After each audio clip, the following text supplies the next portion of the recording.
A segunda preliminar, senhor presidente, seguindo a ordem aqui do sumário, é a preliminar de incompetência da turma e a competência do plenário do Supremo Tribunal Federal. Aqui, senhor presidente, basicamente, eu repito os fundamentos anteriores, acrescentando que, a despeito de sucessivas emendas regimentais que versaram sobre a questão de qual órgão desta Corte pode julgar ações penais, a competência para o julgamento do presidente da República sempre foi e continua sendo do plenário da Casa.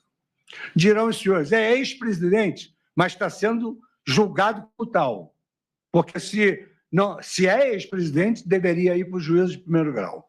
Mas está sendo julgado como presidente, está sendo julgado como se presidente fosse, essa ação deveria se iniciar no Pleno do Supremo Tribunal Federal.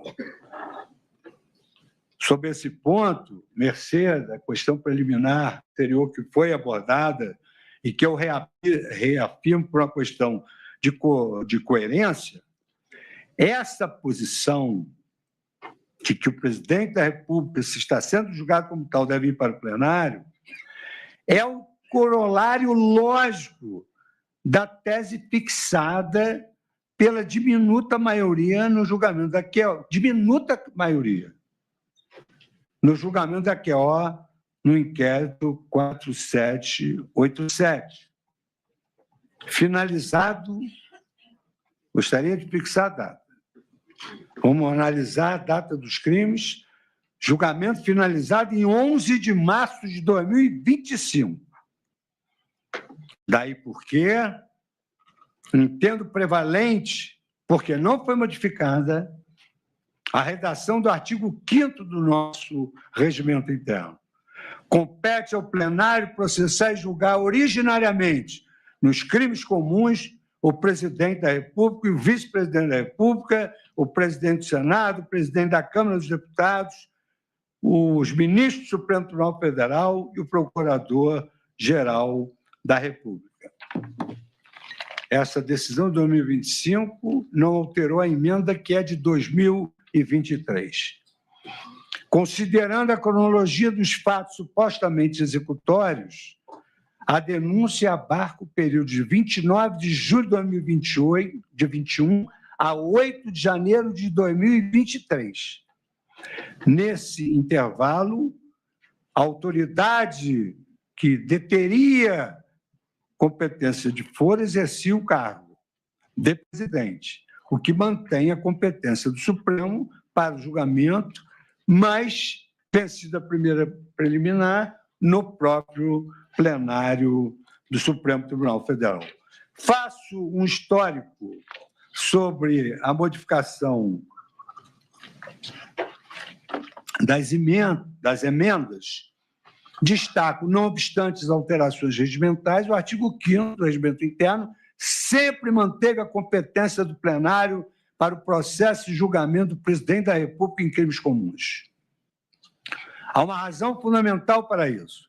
O plenário do Supremo Tribunal, instância de deliberação mais importante da mais alta corte do Poder Judiciário brasileiro, bem como missão de julgar os ocupantes de cargos mais elevados e de maior relevância do país, influem na competência do plenário do Supremo Tribunal Federal. Ao rebaixar a competência originária do plenário para uma das duas turmas, estaríamos silenciando as vozes de ministros que poderiam exteriorizar sua forma de pensar sobre os fatos a serem julgados nesta ação penal. E há um dado curioso.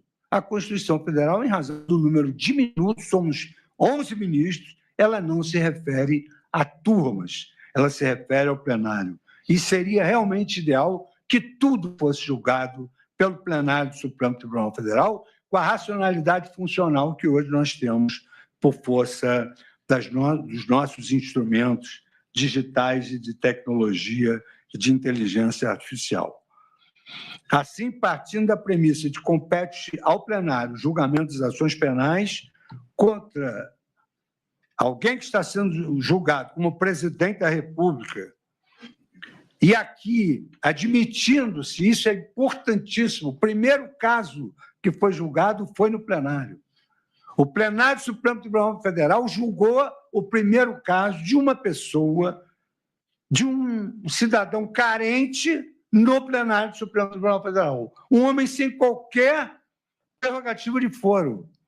E isso induz a que, sendo a tese a mesma, gravitando sobre os mesmos fatos, que deve-se respeitar a denominada perpetuatio jurisdictionis pela conexão, ou seja, se ali começou, no plenário, ali deveria ter sido julgado todo o processo por conexão, como aponta não só a doutrina, mas também a jurisprudência. E eu trago aqui Ação Penal 1060 do Supremo Tribunal Federal, 2024. Mesmo sem ocupar cargo que lhe garantisse a prerrogativa de foro, o réu Aécio Lúcio Costa Pereira foi julgado no plenário, com sua competência estendida por conexão a outros réus. Saltando mais uma vez, senhor presidente, todas as digressões doutrinárias, otimizando o nosso julgamento, em síntese, os réus não têm prerrogativa de foro ratione persone, porque não exercem função prevista da Constituição Federal. Se estão sendo processados como ainda ocupantes de cargos com prerrogativa, a competência do Supremo Tribunal, é do plenário do Supremo Tribunal Federal. O fato de processos conexos terem sido julgados no plenário impõe o deslocamento deste feito para o órgão maior da Corte. E as premissas envolvem casos de incompetência absoluta, mesmo o caso do plenário, incompetência absoluta, indispensável razão pelas duas uma, ou o processo deve ir plenário ou tem de descer para a primeira instância.